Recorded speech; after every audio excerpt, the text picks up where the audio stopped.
Cool. We're live. Awesome. Welcome back to the podcast, Talkin'. Thanks. Good to have you here. And Yeah. if you'd like to introduce yourself as well. I'm Jamie Whitlock. I run social media for Living Traditions. Cool. Run social media and designs all our awesome flyers. I do the design work also. Yeah. Word. And I'm Talkin' Quinn. I'm the event coordinator for Living Traditions. Yeah.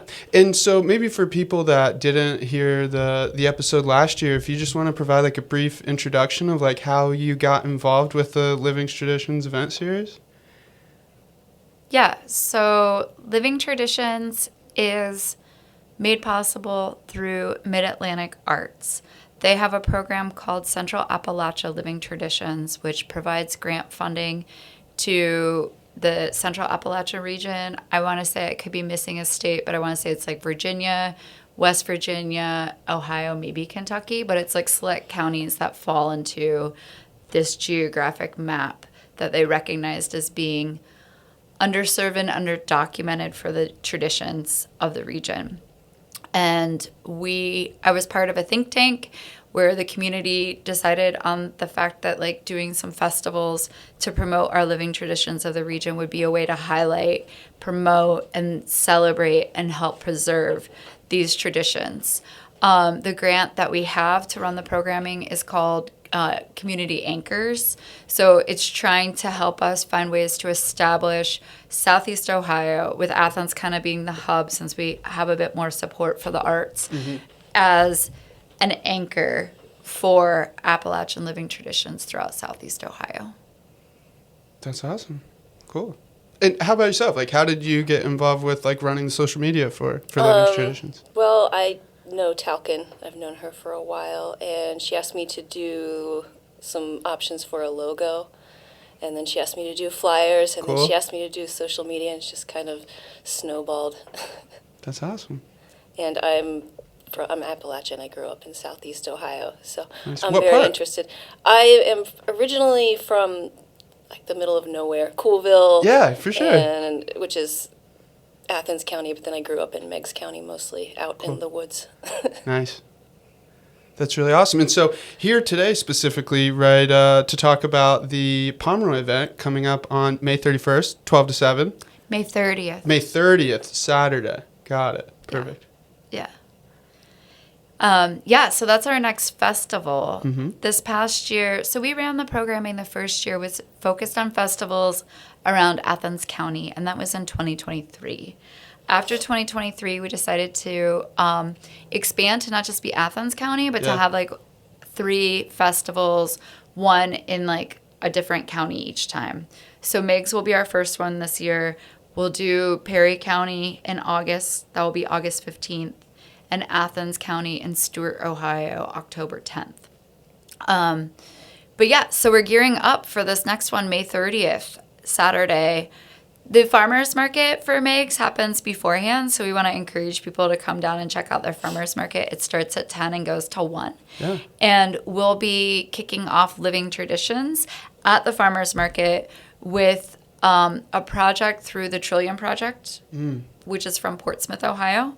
They have a project of puppets called the River Giants, and there will be a puppet parade from the farmers market to Court Street, where Living Traditions will be held. It's just across the street. But Yeah, so like who are the Trillium Project? Like these are the people that are making the puppets and stuff? Like where does this come from? this is coming from Portsmouth, Ohio. I can't say that I can speak on like the whole entirety of the Trillium Project because I don't fully know all of their ins and outs. But the River Giants are creatures that you see in the Ohio River Valley being celebrated. And my friend was saying, the woman that I was talking to about the project was saying, it's a goal of theirs to put Portsmouth back on the map of being a parade city. And that they really want puppets to be a part of that culture. And these are giant puppets. Like, these are big puppets. They're not, when you think of puppets, they're not hand puppets. They're really large puppets. Yeah, I think even like the one on the flyer was like one that somebody's like standing underneath with like these massive like prods to like hold up the head. Like they are really cool. Yeah, it's a big crane. Yeah. Just even like making those is really cool. That's what like the Trillium Project are the people that are putting together all of these things. But even just the idea of like river mystic like monsters, like that's really fun. That's cool. Yeah. They have a Mothman, which I'm very excited about. Yeah. Is that the Moonville Tunnel thing? Or that's Point Pleasant, West Virginia? Yeah, but it's right across the river. So. Yeah, cool. Yeah, and we're like, it feels really great and organic to have them be a part, right? Because it's just like a little bit further north up the Ohio River where our event's taking place. They're going to hang out for the day. Yeah.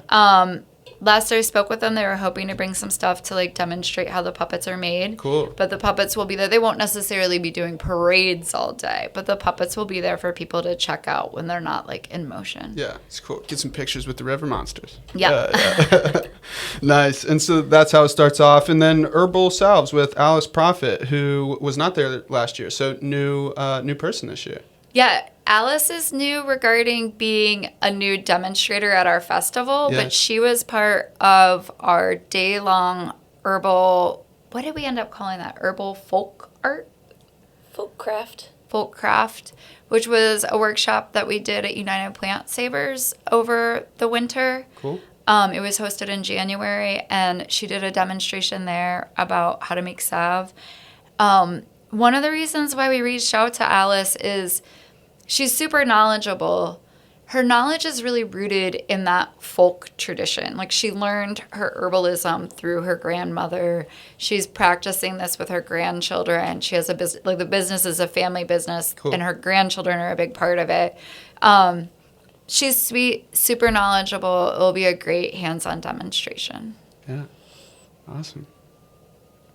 What else? We got blacksmithing, and then as well, because like there was a blacksmithing example in the Corning event last year, but this one seems to be maybe with a new instructor. Yeah.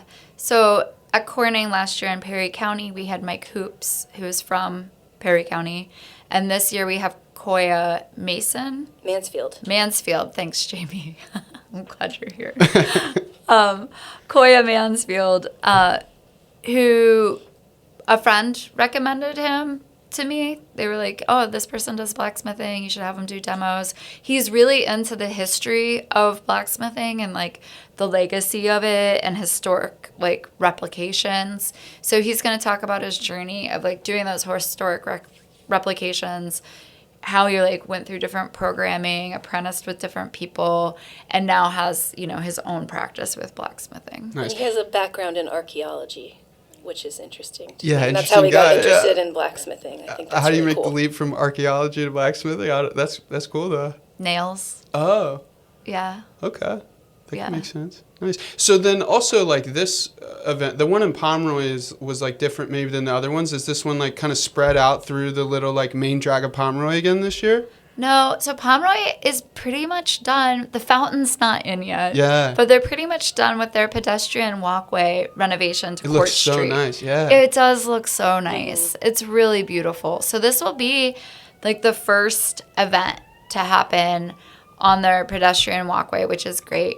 Should we have rain, we have been in communication with the like various merchants in the community, and so we will be posting like where other places will be, where the demonstrations will be located. So it's going to happen rain or shine. The rain plan being having it be more of a hop like it was last year. We did hear, I felt like we did a really good job advertising, posting schedules, letting people know where things were. Biggest feedback from Pomeroy's event last year was people didn't know where to go. Yeah. So we're trying to have it more isolated, have people more together, have them see each other. We also want to make sure that like people remember that like, you know, if they're like wandering around and the current demonstration doesn't really grab them, like Pomeroy's a really interesting town and the merchants are excited to be open. Like go check out their shops. There's a fabric shop to everyone who is like heartbroken about Joanne Fabrics shutting down. There is a locally owned fabric shop in Pomeroy, Ohio. Cool. And it's big.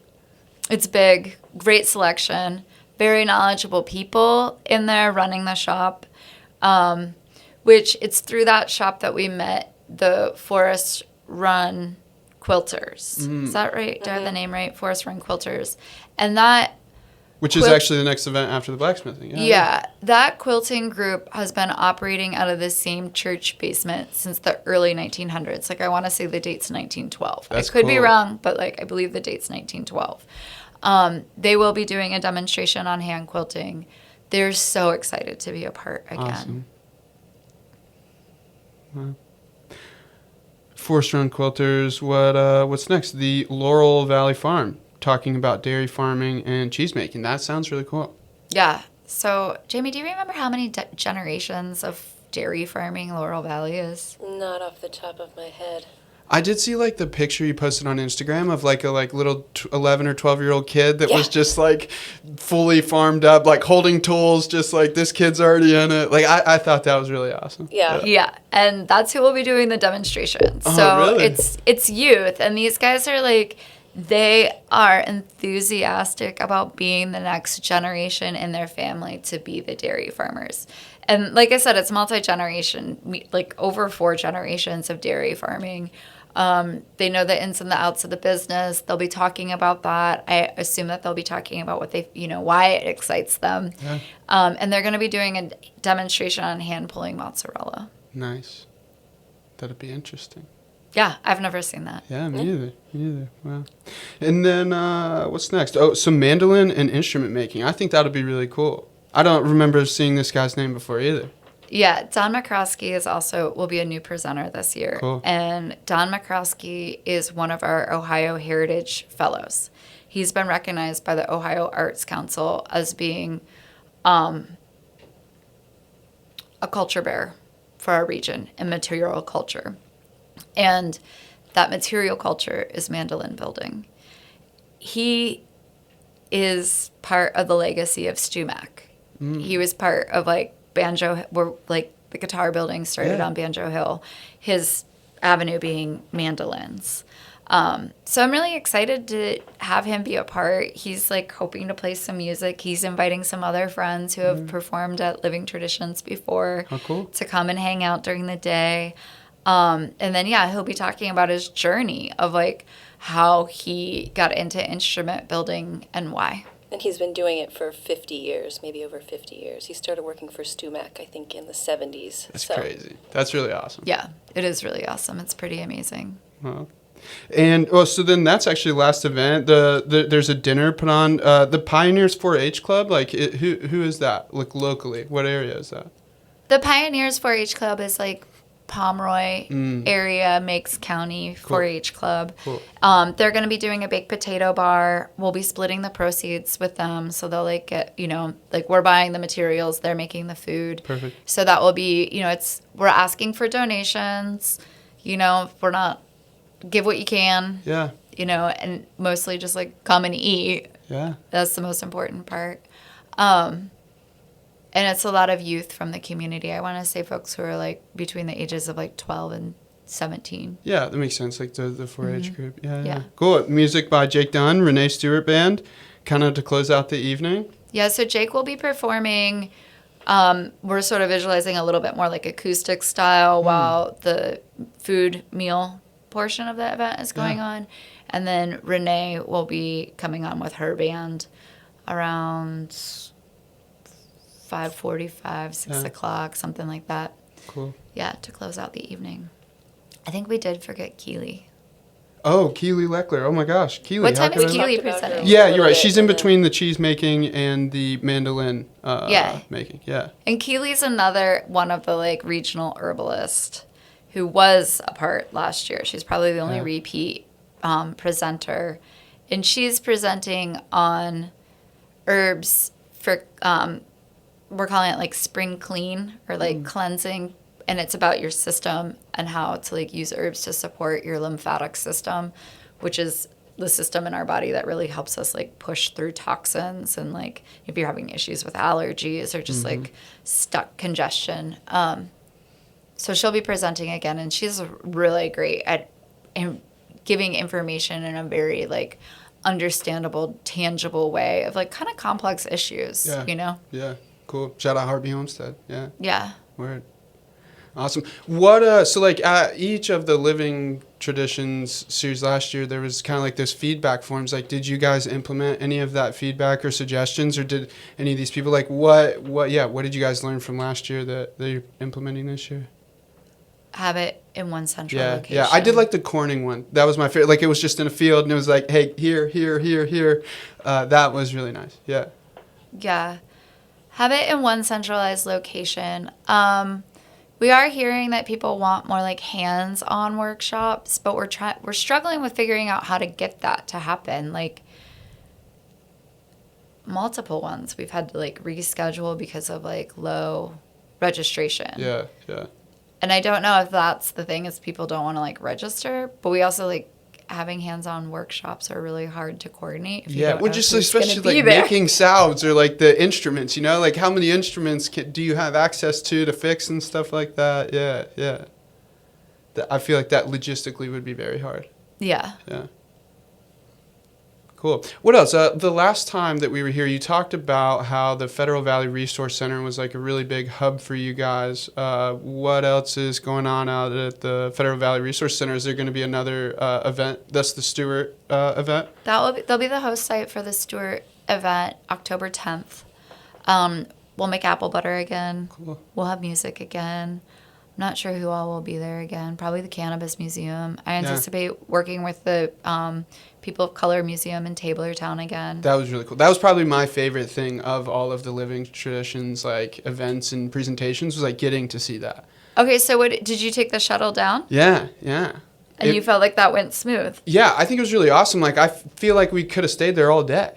Like, I just kind of felt like, and it was just really interesting too. Like, I never really thought about how, people like viewed crossing the Ohio River as like kind of like their path to freedom, and just him talking about that, like the history of like why this family settled here, and like this white man that had like mixed children and things like it was so crazy. And honestly, like, I mean, just the depth of like that family, like, keeping track. I couldn't tell you about like my grandparents' parents, you know what I mean? And then this guy's just got like records forever. It was really awesome for sure. And like everybody there was just like wide-eyed the whole time. Like, there were a couple times that he was like talking, and just like the thing I was standing next to like grabbed my attention. I'm like, oh crap, like there's just so much stuff in there. But it was really cool. Yeah. And that David, one, is a great storyteller, but two, he's also like networked with folks who really see the empowerment that comes with learning your genealogy and the stories of your family. We also had the Multicultural Center from Chester Hill. The Chester Hill Multicultural Genealogical Center is their full title. And one of their representatives, or one of their members, gave a presentation on the 1950 census, and like how it is that a lot of us have relatives who were marked down as white who weren't necessarily white. Interesting. And just how it was that it got to be, like, how did they choose how to mark down who, right? And it was all about like the lead male in the family, right? Yeah. So if you were like the father figure, and they told you there's this many people and they're this ethnicity, that's what you wrote down. So seeing how that census particularly changed even like things. the upside down, like they wrote they would write like colored people upside down in the log. Like he was showing us literally like it was so cool. And they were talking about how they had just gotten like a big grant or something, and so it would be cool to just like catch up with that. I should reach out to David. Yeah, they're implementing an AMLR grant. That was a huge achievement. And with like a lot of the like upheaval we had earlier this year with just like grant funding being spun all around, like a huge shout out for them for enduring and like dealing with wild times and continuing to go forward. Yeah. Oh. Cool. So, I mean, what's up? What else do you want the people to know about Living Traditions and just the event series? Again, May 30th, Pomeroy, 12 to 7:30, hang out, bunch of different demonstrations, things to learn about. And explore Pomeroy. Yeah. Jamie, why do you like Living Traditions? I'm just really into, forgive me, I'm into nerd stuff. Yeah. So I love checking out all the, like I'm obsessed with the twine making that we had at the Stewart event. I want to make my own twine, I'm a serial hobbyist. So I go and I like to look. I'm like, oh, that's going to be my new hobby that I have for 6 months. I'm a crafter. Nice. I've seen some like fiber shed stuff around. I feel like maybe at the Federal Valley Resource Center, like Isaac Koblenz was there. Yeah, that's talking about I couldn't fibers. think of Yeah, his name, his stuff's really cool. Yeah. Yeah, I love looking at all, and I love when he talked about the idea of like if you had any downtime, you were making twine, and so I like thinking about all the people sitting around together making twine and telling stories and. Yeah, before everyone was just scrolling or like whatever online, doing whatever. Yeah. Since forever, Yeah. since we figured out how to make twine, I'm sure that was happening.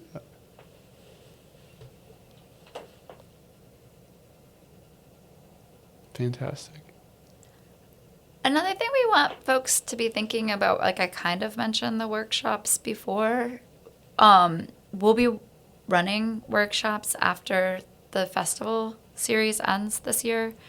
And so feedback of like what it is that people want to see, what they visualize when they say they want hands-on experience with things, that kind of feedback is like really helpful for us. Yeah.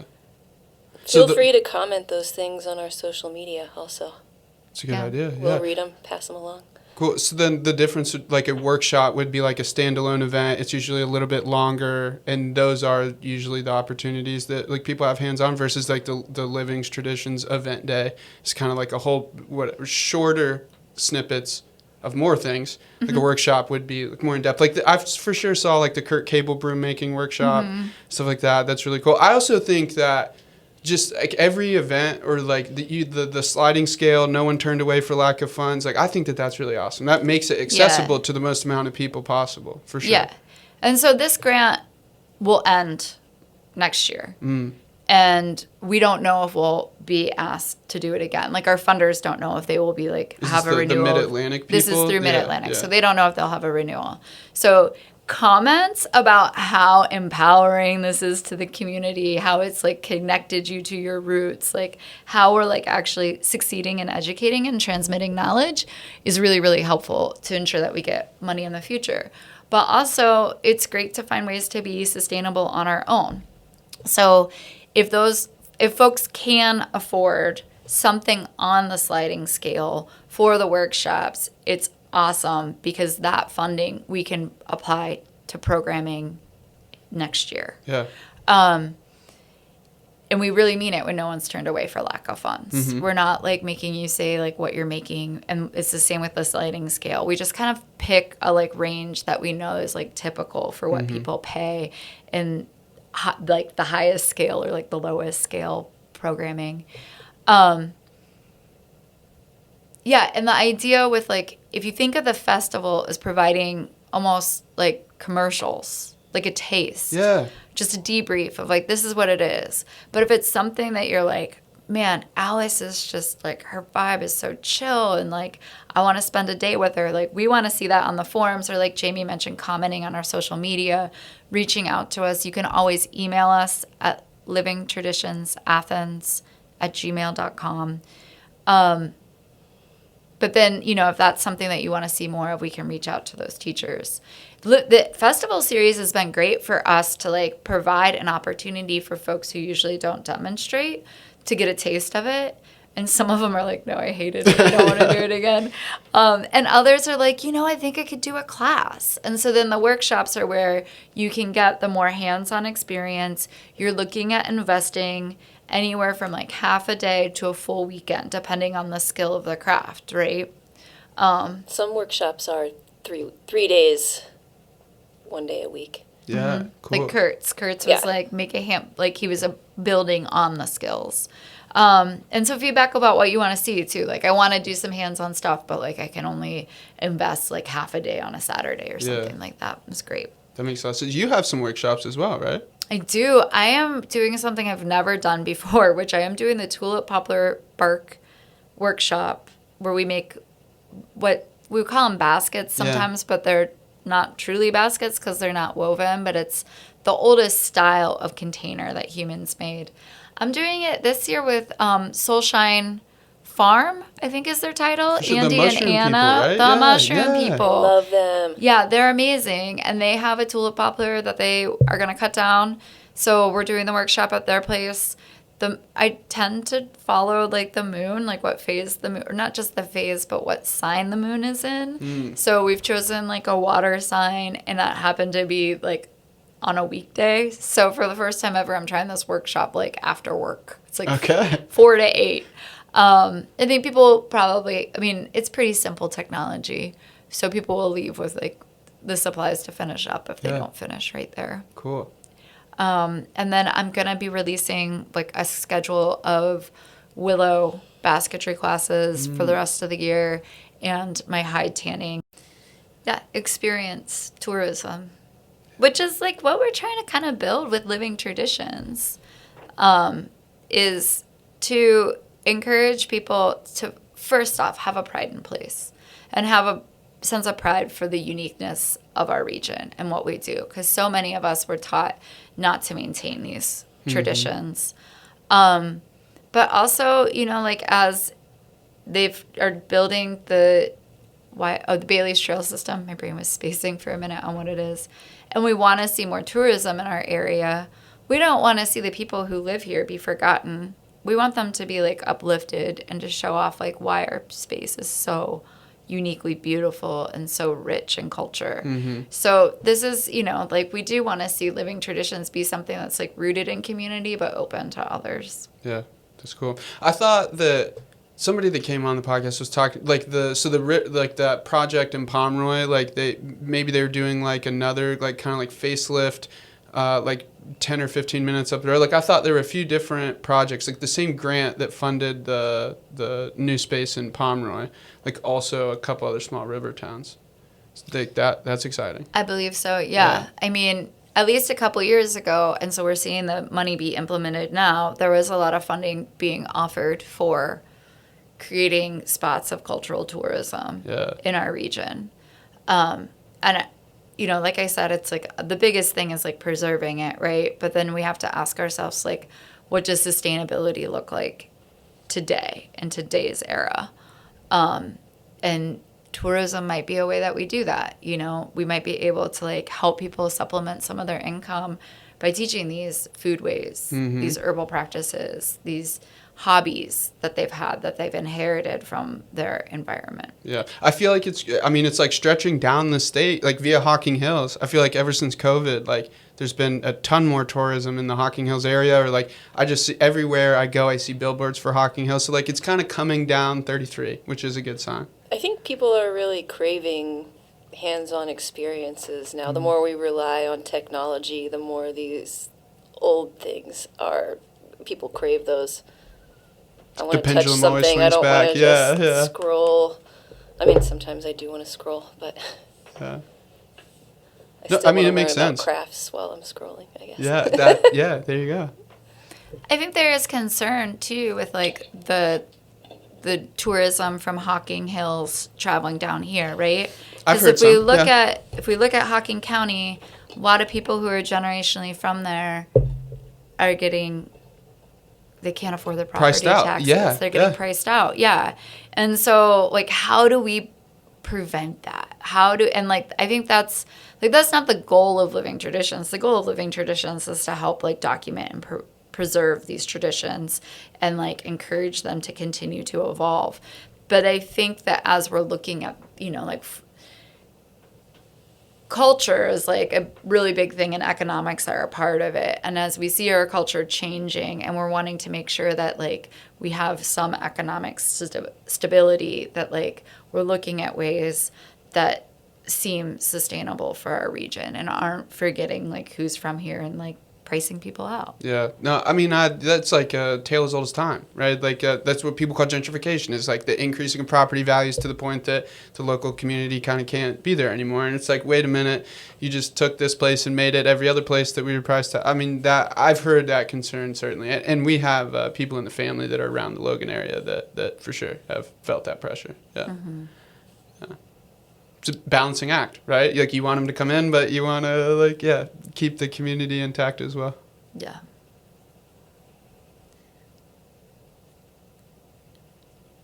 Fantastic. What's up? What again? Yeah, I mean, kind of in closing again, the first event for people to come to, May 30th in Pomeroy. Check out the Meg's Farmers Market. There's stuff, everything after, yeah, it's just supposed to be in a central location. I think the map was helpful last year for sure, but if you're just like looking at the map and trying to walk, like, I could see how that could get confusing. So it's exciting to hear this kind of condensed down a little bit. That'll be really awesome for the people.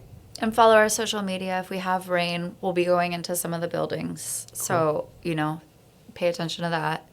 Like, for instance, if there's rain in the evening, the musicians will be inside of the Court Street Grill. Yeah, which is right next to where It's they were right supposed there. to be. Yeah. And they totally, with the Court Street being shut down for the whole winter, will really appreciate the business. Yeah. Yeah, plan to spend the day in Pomeroy. Plan to support local merchants and restaurants. And then our next event will be in Perry County. We are in communication with the Tecumseh Theater, so we're looking at Shawnee as being the space that will have that. Mike Hoops is definitely going to be doing his blacksmithing demo, but we're just beginning to curate our list of presenters and performers for that event. October 10th will be Living Traditions Athens. We'll definitely have apple butter. We'll definitely have music. But again, we're working on the curation of who will be presenting there. And then after that, we'll start doing the workshop series again. And in the meanwhile, you can follow us on social media, which is Living Traditions Athens on both Facebook and Instagram. You can email us to get more information and become part of our email list, which is livingtraditionsathens@gmail.com. And if you're wanting to get involved, volunteers are great. Attending is amazing. Yeah. We need people to come, so attending is great. Volunteers, if you can let us know ahead of time, that's awesome. Or even if you're there during breakdown and you just want to help carry some things to help the presenters get back to their car more smoothly, that's awesome. And we'll have QR codes, or if you're wanting to make a donation, you can there's a link on our Instagram. You can find ways to make a donation, and those donations go forward. So that's money we don't have to spend by the end of the grant. We'll have it for next year for doing more programming. Yeah, and one of the things you said last year was really awesome. It's just listen, even if it's $5, that buys some guitar strings at the Federal Valley Resource Center to help the library of instruments. The people small donations matter. Every dollar counts. I thought that was just a really awesome perspective. It's it's so true Yeah. that those small donations matter as much as the one big one. Yeah. And with that too, people sharing the post, sharing flyers, asking to promote it, sharing it with their friends, filling out the surveys, all of those efforts, helping people carry things back, add up as helping us move this project forward and make it a success. Yeah, that's wonderful. Great. Well, I appreciate you guys coming in today. I really think that these events were all really awesome last year. I'm excited to come back again this year. I think what you guys are doing is really important, and I'm glad somebody's out here coordinating all this effort. Yeah. Thanks. It's great to be back on. Awesome. I had a good time. Yeah, beautiful.